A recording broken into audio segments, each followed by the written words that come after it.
Look at this day. It's an absolutely bloody gorgeous day. It's just everything that's not done right on this, making this look like a toy now, and this look like a model.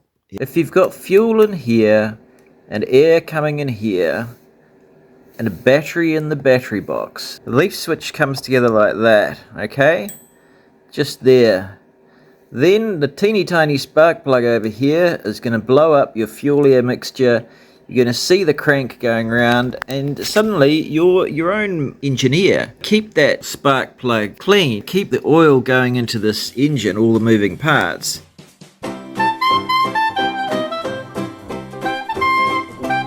Next video I'm going to be looking at the model of the listed D, but this I think is a great entry to our world of fun model engines.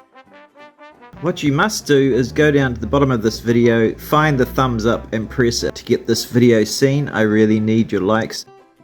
G'day, it's an absolutely bloody gorgeous day here in Paradise, Christchurch, New Zealand. The cicadas are coughing in the trees. One just hit the ground, but don't worry, my chickens will get it. Mind you, then they'll have to worry about my cats.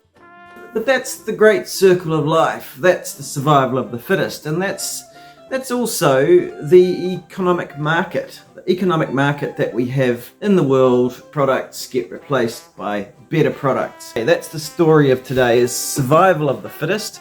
Of course, these are hardly, well, new products. I mean, they are models that are based on engines 100 years old.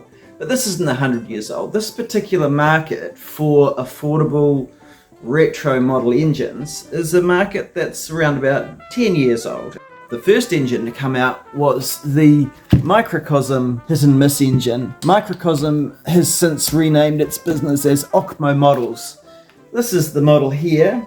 The bearings were rubbish, the valves needed regrinding. I've made a base for it. It's a sort of a model engineer's copy with no castings or anything. But it was great for the would-be model engineer like me and many others out there who didn't have to do a lot of work to get a really fun, functioning model engine. If you want a reliable power unit, yes, you want something like what's in our cars these days. A winding box, you can't see anything moving and it doesn't smell. But if you want to see this cycle of combustion happening at a speed where you can see the mechanical bits that make that magic work, then there's nothing better than an open crank engine. And this market was pretty much started by Microcosm. I think it was 7 or 8 years ago. I'll put the numbers up on the screen.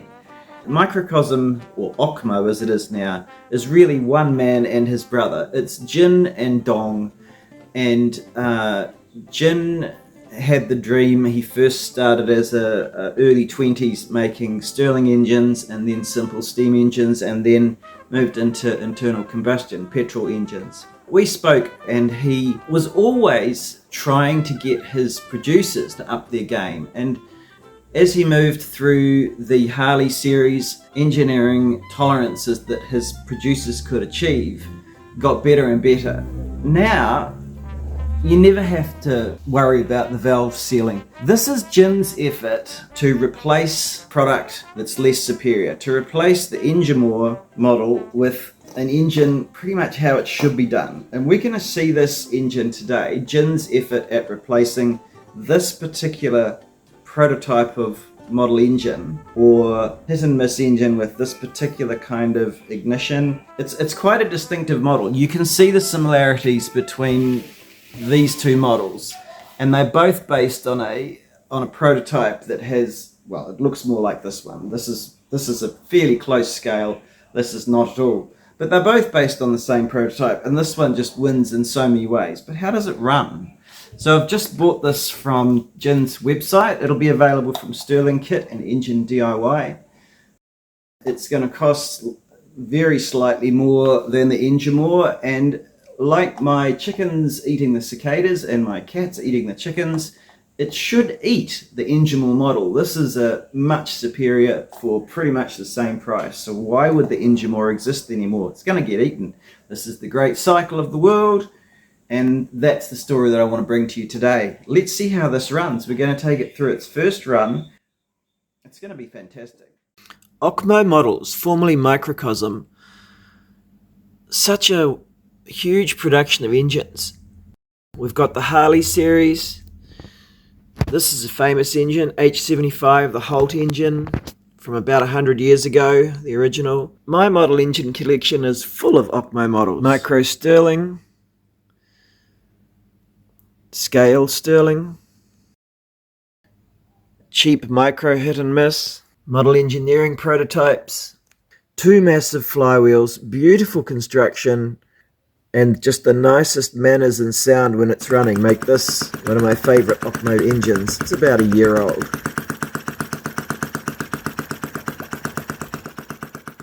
This is probably the one that got the Model IC hit and miss engine market really going. This had its issues. This was back in the day when Jin couldn't get people to build proper bearings and valves into his engines, and all that kind of thing has to be tidied up by the person who buys it, and I've modified and tidied up that. But then look at some of the things that Jin's been producing in the last few years as he's worked to improve the reliability and construction of his engines. This is one of my very favourites. What a beauty. It's a variant that he doesn't sell anymore. You know, it's got working clutch, forward and reverse, steering, and a little four-stroke engine, ignition. Lately, he's been focusing on vintage engines, and this was a really big success. B01, the ball top monitor. Beautifully made. Really beautifully made.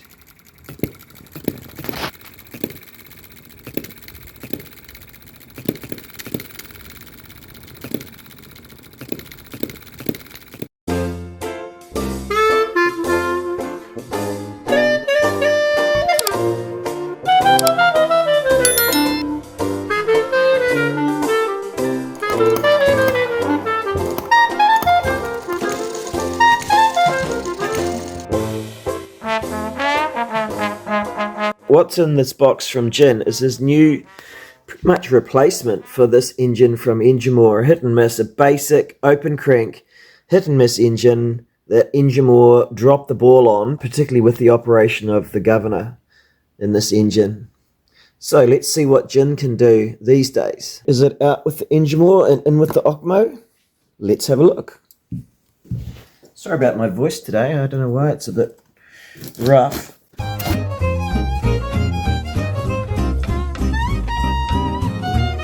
This is the traditional A5 basic sheet of information. B02. Adjust the carburetor throttle, number 2.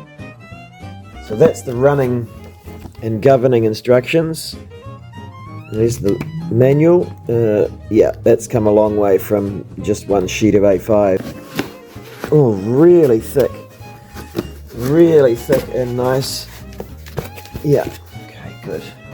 Let's have a look. Oh, I got a free bonus mini steam engine. That's pretty cool. Did not expect that. Thank you, Jin. Starting and possibly... Yeah, that's the ignition. There might be a spare ignition leaf switch. I mean, it's just massively obvious from the get-go how much better this model is. So there's the exhaust of the OKMO. It's beautiful. So look at the carb on this. And look at the size of these parts beside my finger. They're twice as big on this one, sort of comically over large. Again, that's my rendition of an adjuster that this engine didn't have.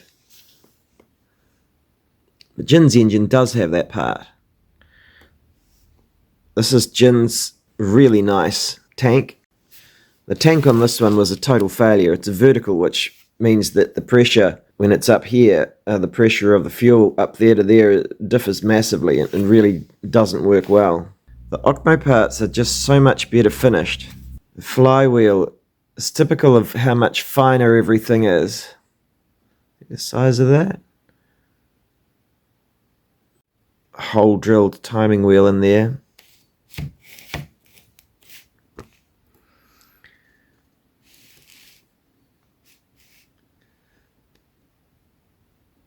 Do you see what I'm getting at? Yeah, again, this doesn't reflect how it originally looked. Those were just screws there, and I've replaced these nuts. I mean, I've done everything I could to get this looking better. Remember that on the engine wheel, this doesn't reach the piston. See, the piston doesn't come out far enough. That just splashes uselessly onto the conrod. Gee, that feels smooth. So we've got grease cups with heads on them, just like an original. A working oiler. Looks like it's actually got some oil in there. Oil splash guard. That's something we don't generally see in model. Oh, look at the that's just so smooth. This one comes with an ignition box. This is exactly how they used to have them, with a battery box on the back of the engines like this, and a beautifully made scale frame. Again, I've built the frame here, but I'll show in a picture the way that this engine comes. But see, the thing is, I believe that this is priced pretty much the same as this, and the difference is just, I mean, why would you buy the engine more after looking at this? Just trying to see the action of that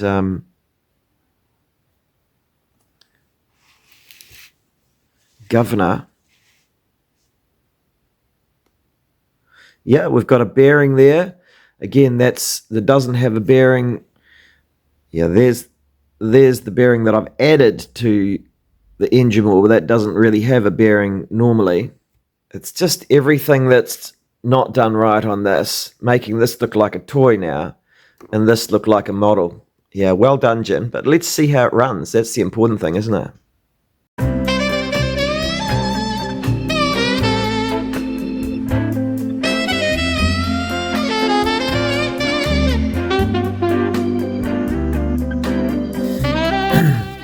When you have good lubrication like this, theoretically you don't need to use petrol with oil, two-stroke oil in it. But I'm going to use a bit. What does it say in the manual?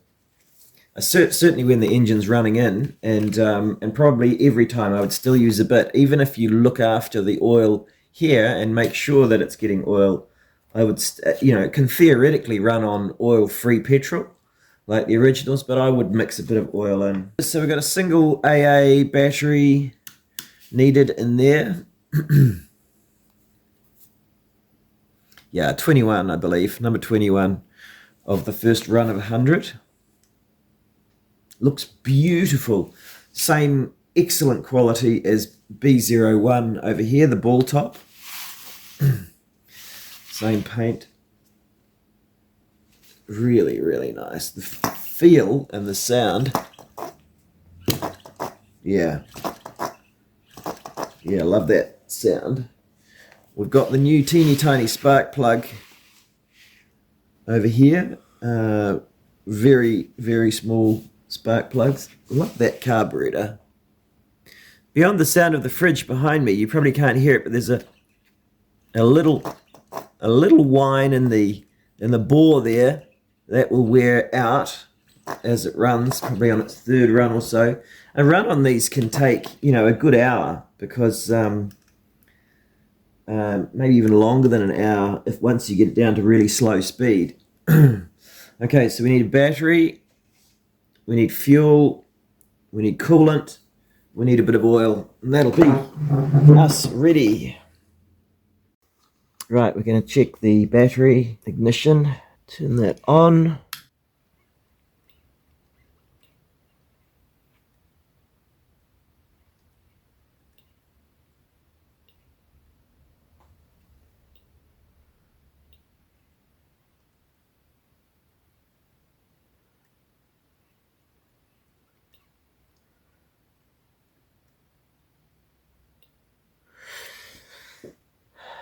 The ignition on this is quite late.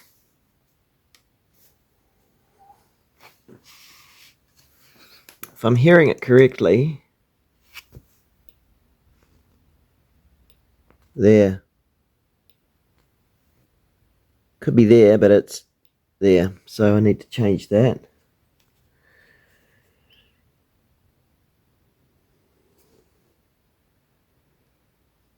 Yeah, and I can see why that that has got bent down very, very slightly. I'll show you where I'm looking at. If I bend the lower leaf of that leaf spring up, it's going to just be a little bit better. So right, just after top dead center is where I want it. So a very slight bend there has improved that. Right, we've got our firing. Let's put our lid on. Right, off. Okay. A little bit of oil here and thither, here and there. Yeah, light oil I think is what you should use for these. Really. Because you want them to have a really long mist cycle. So I think light oil is best. So funny having these tiny caps for the oil cups. Got a little bit of premix I'm going to put in just to make it easier for me. Well, this is the premix, not petrol, premix for the cooling. Here we go. Just makes it easier for me. So we're ready to go. So we need a little bit of choke.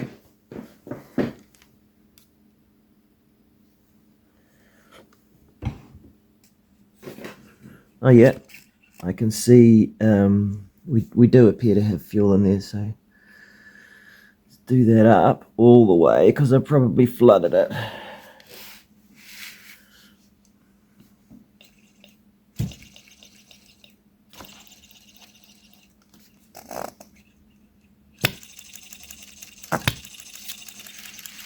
That's how you unflood it, you. Yeah, so now I'm going to open this up a bit. Half turn, we'll try that.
Well, that is beautiful.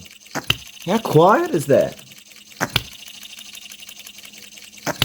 That's just actually way above my expectations.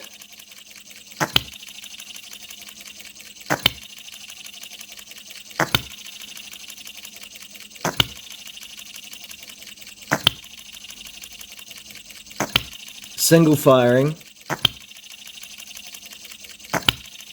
The sound, I'm just an absolute whore for the sound. I just love the sound of these engines. They all have a different character. But the speed of that, it's been about a month since I've run any of my engines, but it just never gets old. I can see the crankshaft whizzing around in there. And I just love it. I don't know why. I'm just an absolute sucker for these things.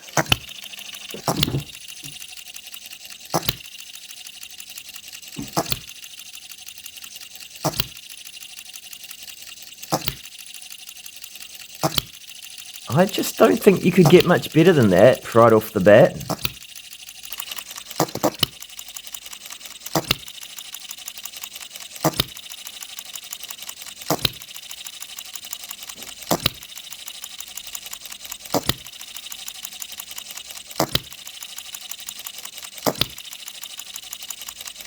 I'm just going to leave that to run in for a while.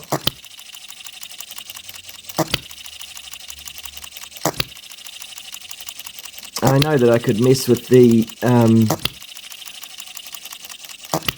so I could turn this, slow it down or speed it up, but I just love that speed, so I'm just going to leave it for a while.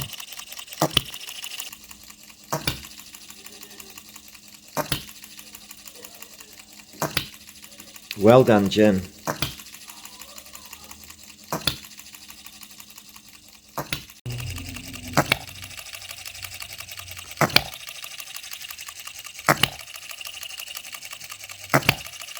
I've been fiddling with the mix.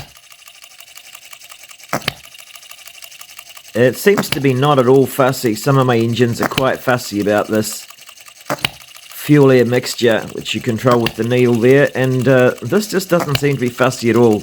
I've also noticed that while my flywheel is absolutely centered, my power takeoff wheel is not, which is annoying. So I'll have a look at that. Yeah, I have obviously leaned this up too much, so I'll just open that up a bit more.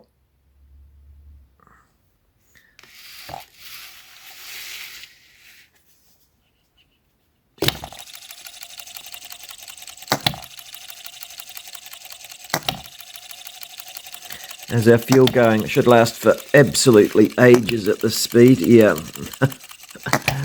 Yeah.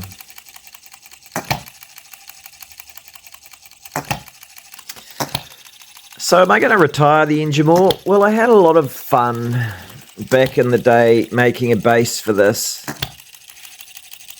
Making this part. Making an adjuster. Making the base. I had a lot of fun. I learned a lot. Oh, the compression's really strong. Oh. Yeah. I'm going to keep it, but I probably won't be running it much. This is so satisfying. Right, it's been running for a good maybe 20 minutes, a half an hour. Let's try adjusting this.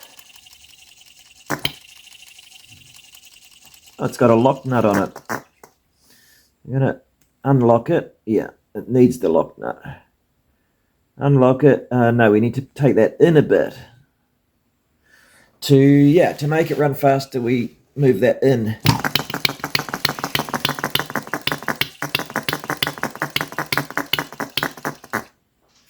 Okay, what have we got?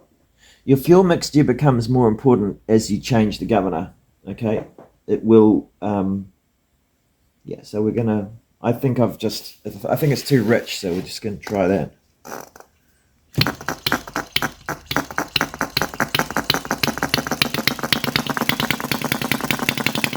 Yeah, there we go.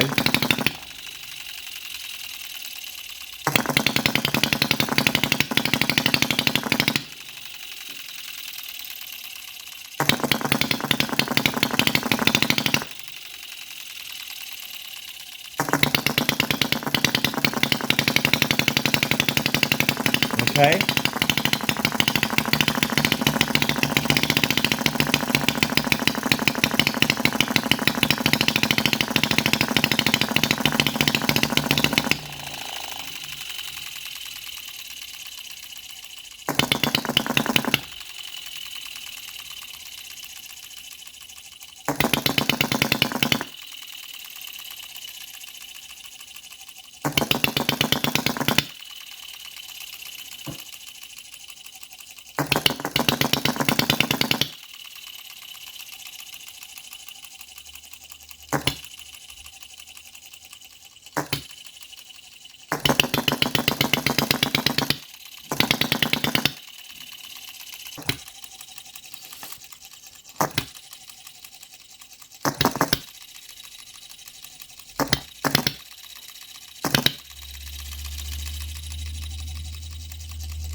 So I used a spring instead of a lock nut on there, and I think it would could probably use one as well as the lock nut.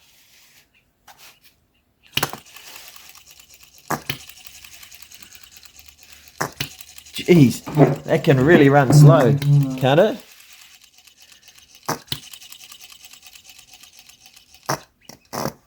It's a little bit too slow. Oh, man.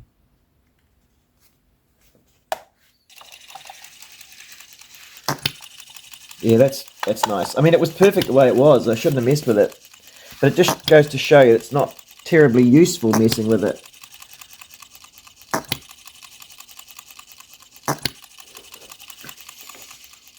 So it's a little bit of a hassle moving the outside of this while you're not moving the inside of this. Just my finger touch was enough to stop that running. So I'd put a little tiny little spring if you've got one just between those two. Probably not that important. I mean, goodness me. Just runs so easily. Just an absolute joy to use. Yeah, compared to the frustrating old Engimo one.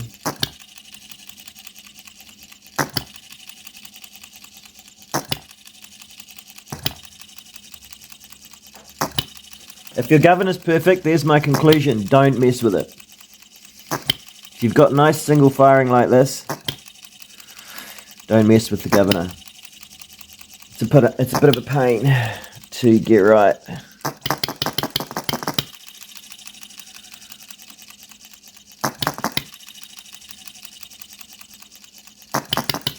Yeah.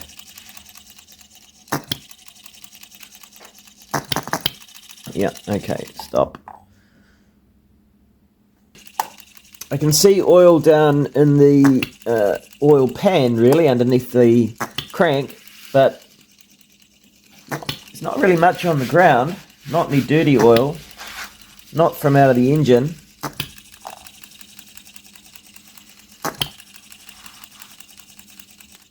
See this? This was a freebie in the box. Minute little engine.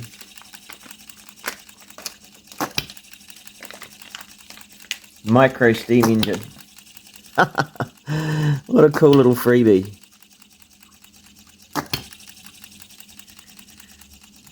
What could I do with that? Hello, we have a cat at the door. Come in, cat. Come on. Good boy.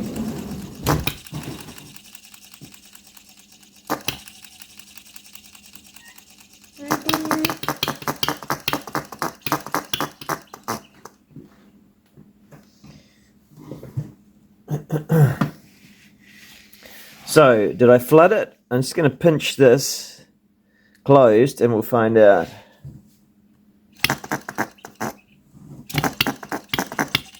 Yeah. I did flood it, so I'm going to lean that off a bit.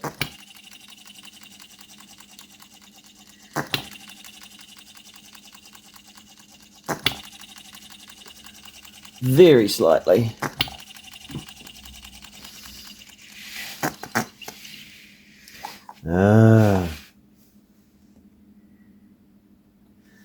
Okay, let's try that again.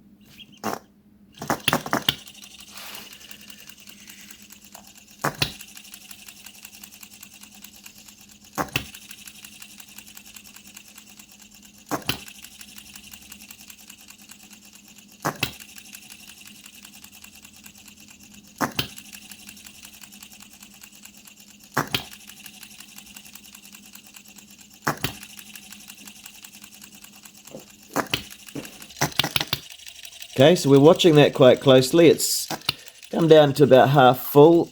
Our engine's running only very slightly warm to the touch.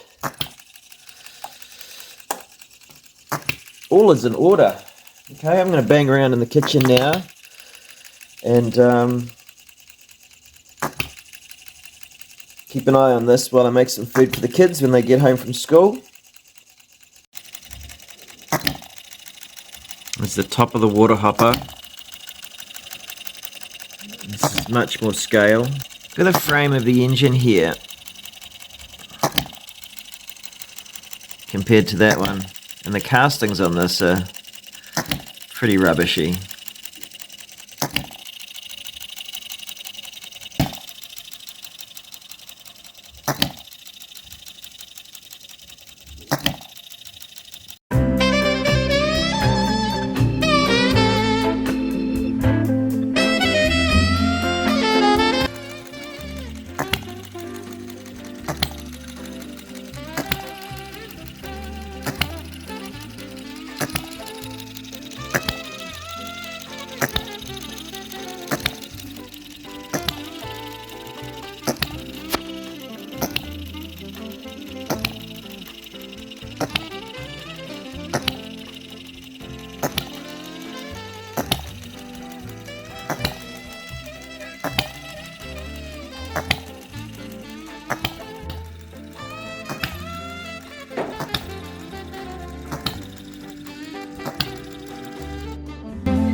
Quality of the casting there.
There's always something you can do to these engines to make them yours. I'm going to replace these with little black ended screws up the top, same as I did on B01. There's the B01 screws there, replaced. On the engine wall we can see what head bolts looks like. Much prefer the look of head bolts to these screws, so I'm going to replace those with head bolts. Replace those with black screws. Last the fuel. It's pretty much run in. It's been running for about 3 hours.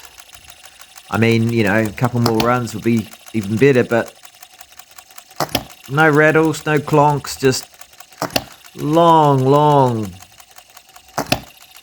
miss cycle after a single hit. It's exactly what we want in a model hit and miss engine. Yeah. I think this is probably the best entry level one now. You can go for, you know, $100 more to the MUSA.